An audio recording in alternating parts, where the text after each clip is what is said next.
Hi everyone, welcome back to my channel. අද දවසේ පාඩමින් මම ඔයාගේ එදිනදා කතාබහ දියුණු කරගන්න අත්‍යවශ්‍ය වන වාක්‍ය කිහිපයක් කියලා දෙනවා. උඹට හොඳ වැඩි. ඔයාට මාව ගැලපෙන්නේ නෑ. නෑ, මට ඔයාව ගැලපෙනවා. එයා අපි පුතාට ගැලපෙන්නේ නෑ. මෙහෙමත් කියනවනේ. උඹට දඬුවම් කරන්නයි වටින්නේ.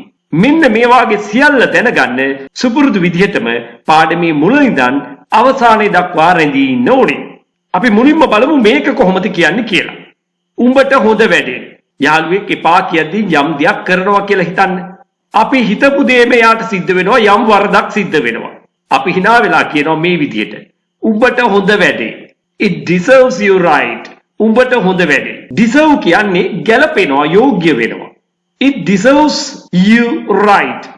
ඒක ගැලපෙනවා උඹට හොඳට, හරියටම. මේක තමයි වචනාර්ථය. මෙන්න මේක තමයි අපි භාවිතා කරන්න ඕනි උඹට හොඳ වැඩේ කියලා සිංහලෙන් කියනකොට. ඉංග්‍රීසියෙන් භාවිතා කරන්න ඕනේ හොඳම යෙදුම තමයි මේක. මොකක්ද දන්න ඕනේ මින් ඉදිරියට ඔයා? It deserves you right. It deserves you right. උඹට හොඳ වැඩේ. මෙන්න මේ දෙන්නට ප්‍රශ්නයක්. එක්කෙනෙක් කියනවා I don't deserve you. I don't deserve you. මම ඔයාට ගැලපෙන්නේ නැහැ. මම ඔයාට ගැලපෙන්නේ නැහැ. I don't deserve you. එතකොට අනිත් එක්කෙනා කියනවා No, you do deserve me. deserve කියන බහුවචන ක්‍රියාව තුල සැඟවී තියෙන්නේ do කියන උපකාරක ක්‍රියාව.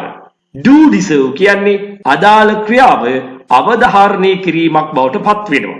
එහෙනම් ඕනෑම ක්‍රියාවක් ඉස්සරහට ඔහොම දැම්මොත් ඔන්න ඕක තමයි සිද්ධ වෙන්නේ. දැන් I love you මම ඔයාට ආදරෙයි.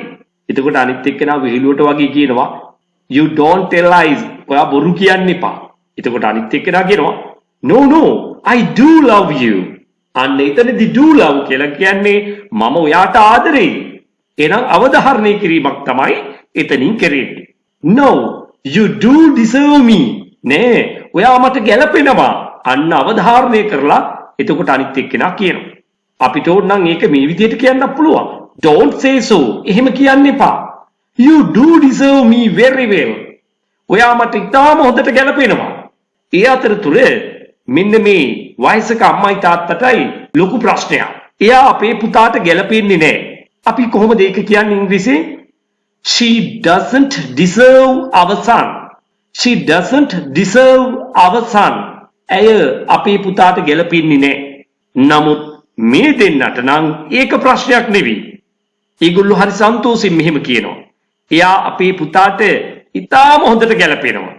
She deserves our son very well. She deserves our son very well. ඒ අතරතුර කෙනෙකුට කේන්ති කියලා මෙහෙම කියනවා. උඹට දඬුවම් කරන්නයි වටින්නේ. ඔයාට දඬුවම් කරන්නයි වටින්නේ. You deserve to be punished.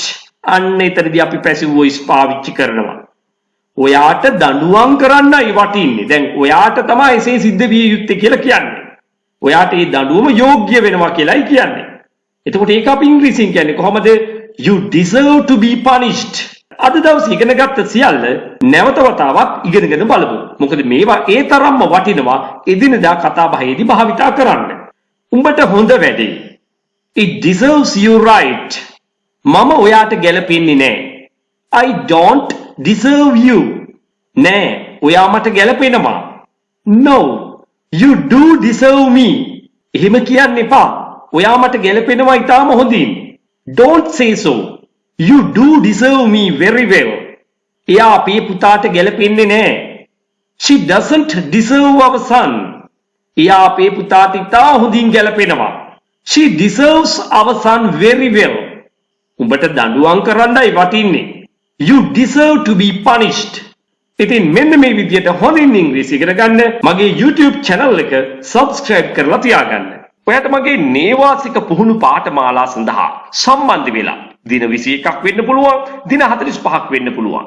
මේවට සම්බන්ධ වෙලා ඊටාම කෙටි කාලයක් තුල වඩාත් නිවැරදිව ව්‍යාකරණ ඉගෙන ගනිමින් ඉංග්‍රීසි භාෂාව චතුර ලෙස කතා කිරීම සඳහා ඔයාට පුහුණු වීම ලබා ගන්න පුළුවන්.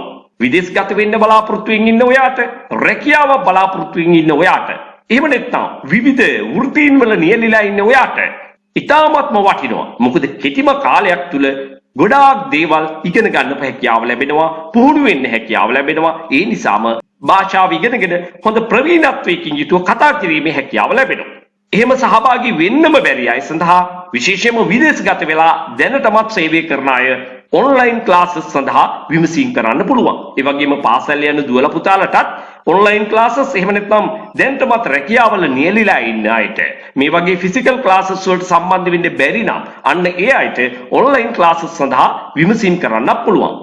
ඔයාට අවශ්‍ය කරන සියලු දේ WhatsApp මගින් 071 011 22 62ට දැන්ම යොමු කරන්න. ඒ වගේම ඔයා තාමත් මගේ channel එක නරඹන්නේ subscribe කරලා නෙවෙයි නම් channel එක subscribe කරලා තියාගන්න. එතකොට ඔයාට මේ වගේ වටිනා පාඩම් රැසක් ඉගෙන ගැනීමේ හැකියාව තියෙනවා.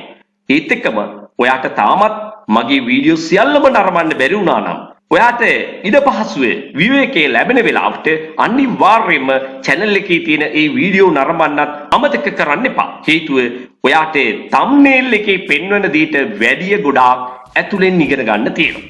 So thank you everyone.